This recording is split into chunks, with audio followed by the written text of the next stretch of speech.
You're listening to the Cricket Podcast. Hello, everyone, and welcome back to the Cricket Podcast for the final three in our IPL preview. We've done a bunch of teams.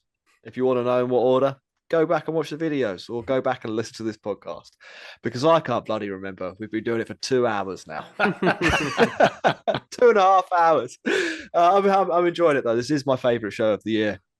And we are in the final three, as chosen by our patrons, patreon.com/the cricket pod, to support the show directly from just £5 a month. The third team that we're going to talk about, boys, is the Delhi Capitals.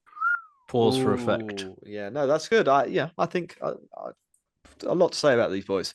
The coach and captain, it's a Warner-Ponting duo.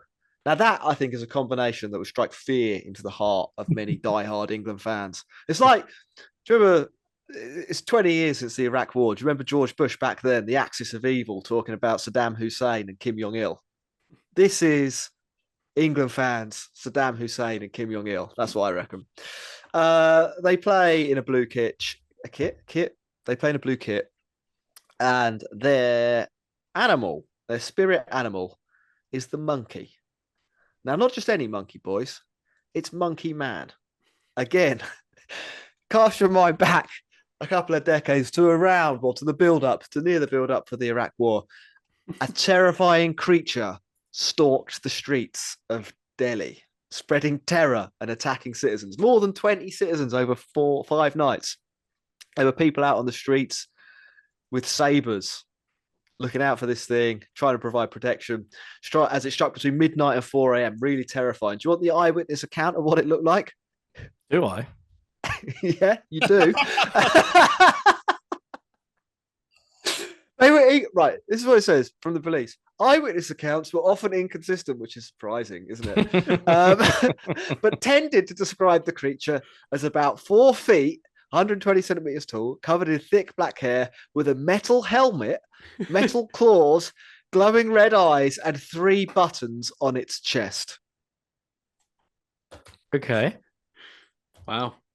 I don't know what that's got to do with Delhi Capitals, but that is Monkey Man, who is the animal that represents the team for this tournament. I think they're a pretty good team. That's my executive summary. Great. Who's next? Yeah. So they've got they've got all the things that you need to put a good side out. I think they've got some intent at the top of the order. They've got a good anchor batter in theory in David Warner, the captain. You're going to say Manish Pandey? Well, they've got a second anchor batter in Manish Pandey, who's probably going to play in the team. They've got some pop throughout the rest of the order with Riley Russo or Mitch Marsh or Rovman Powell, one of them, I think, slotting in. Akshay Patel has turned into a little bit of a hitter down the order, so keep things going. And then the bowling, I don't think is too bad as well, with Coldip and Norkia and a bunch of others that we'll get to. I do think there's one discussion point that we probably need to get to early. That's the lack of Rishabh Pant. Obviously, he would have been the captain and starting wicketkeeper, and it's a huge upgrade. Like he's a huge upgrade on basically whoever else takes the gloves. In that he is one of the best batters and also an excellent wicketkeeper. So there's going to be a problem there. Now, I have heard, boys, that it's going to be Sarfraz Khan who is given the gloves. Now, not a guy with an amazing IPL pedigree, but he has had a very good season in first-class cricket. There's been lots of photos of him doing wicket-keeping exercises. That's bad news for Phil Salt.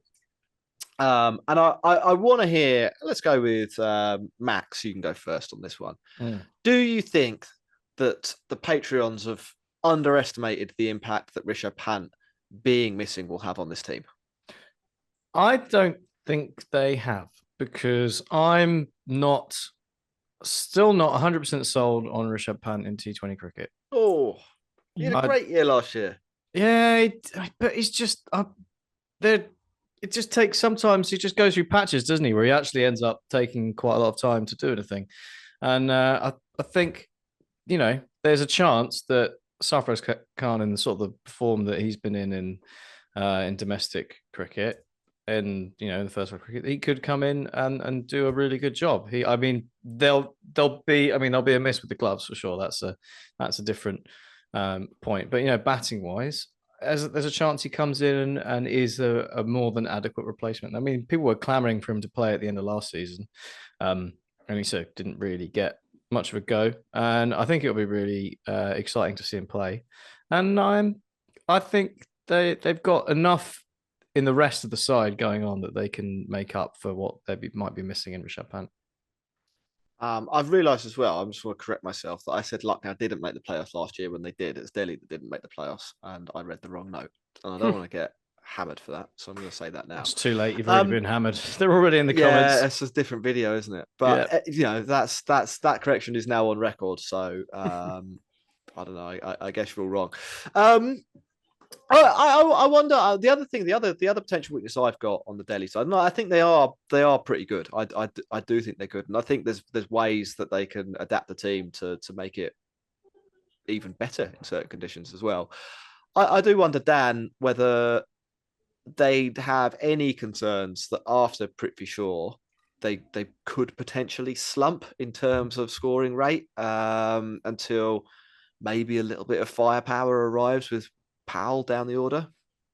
I agree, and it's something that I'd noted when I was looking at sort of potential 11s and starting combos and stuff, is that if they don't play Phil Salt, which obviously the kind of rumours on the street, as you mentioned, and perhaps that he might not play. Interesting, Sarfraz Khan doesn't have a professional stumping to his name, so his pedigree as a wicketkeeper is somewhat dubious right now. And there's no other options apart from him and Phil Salt in their squad. Now, a sort of 4-5 of Pandey and Sarfraz Khan is certainly not one to strike fear into the hearts of the opposition. And then it's whether you play a Rothman Powell or a Marsh at 6. And I think, honestly, I think you need Mitch Marsh's bowling, because they don't have really any pace bowling all-rounders of their domestic players. So to balance this team up, I think, is really quite tricky. And I think it's a team, I guess, like it's a team of good players, but maybe not a good team. But I still think they'll be okay because there's a lot worse. That's kind of like where I see it a bit. I think like if you... I think that they've got to get their batting order right. I think it could potentially be a team with a long tail. And yeah, these are all kind of concerns for me. However, what I do like about them is that they've got quite good bench strength, and there's options there for impact players if they're smart to get that right and go with guys like Ripal Patel, who's a bit of an intent merchant, Yash Dul, who I see as like a pretty strong player soon enough at this level. They've got Ishant Sharma, power play specialist. They've got Lalit Yadav, who they often use against left-hander heavy teams as that off-spin matchup. They've got Vicky Oswald, left-arm orthodox, who has done really well in SMAT of late as well. So there's certainly some options there that they can kind of structure up in different ways. And I think that ultimately the decision making of Ricky Ponting and his think tank is going to be crucial here for the success of this group. Right, here's the 11 that I've got on paper, and as Dan says, you can do some things with this. I think they will chop and change a little bit and take advantage of players like Dul and Ripal Patel, and even Mustafa Zur, who we haven't mentioned. Prithvi Shaw, Warner, Riley Russo, Manish Pandey. I've gone with Rothman Powell, but you could take Mitch Marsh there. Sarfraz Khan, I've put him all the way down at 6, basically just making up the numbers. Akshar Patel, Kuldeep Yadav, Anrik Norkia, Khalil Ahmed, and Mukesh Kumar, with Sakaria potentially providing a little bit of seam off the bench as well. Patrons have them at 3, boys. Are we buying that this team could finish 3rd in this season's IPL and potentially challenge for the title via the playoffs? Ross, you go first. I think they're going to need a big renaissance in David Warner's fortunes. The Bulls are going to really have to come back, and he's not. He came back last year. Yeah, but it wasn't brilliant in the preceding next 11 months, which is an issue. But I think having someone like Prithvi Shaw is a perfect foil for him. Prithvi Shaw is, other than Sanju Samson, and Rishabh Pant is probably the most selfless player that India have produced in kind of T20 cricket. And I think having that person kind of being able to set them up for success and really take teams on in the power play really puts them on a solid footing. I think you're right in terms of they do have options with their overseas players, but how they get the best balance out of the bowling lineup and the batters, I'm not quite sure. Someone like Rovman Powell, quite possibly will miss out quite a lot when he has been a steadfast person in this team potentially. But when you've got people like Norkia and the Fizz, you've got to do your level best to kind of fit them in. And with an overseas captain, just makes that final slot actually a little bit more trickier. So is that a no? You don't like them to? No, I like this team, but I don't think they are. I'm not sure they are third place kind of bankers. I think they're in the fat buttercream, as Max. I think they're in that bucket. Ross, I think you've been more optimistic about all the teams you think are going to come to the bottom than this. Dan, what do you reckon? Third? Yeah, kind of a bit what like Ross said in terms of the upper blob or whatever you might want to refer it to. It's sort of like third to sixth sort of region. And Max. Yeah, I prefer Lucknow, but I think they've got enough about them to squeak into the playoffs. Cool. Well, I am going to say that the breakout player will be Manish Pandey. I'm going to back a grand renaissance. Now you just. Dan, do you agree? No.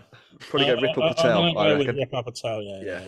Ted Merchant, which I think this team really needs, is kind of an impact selection.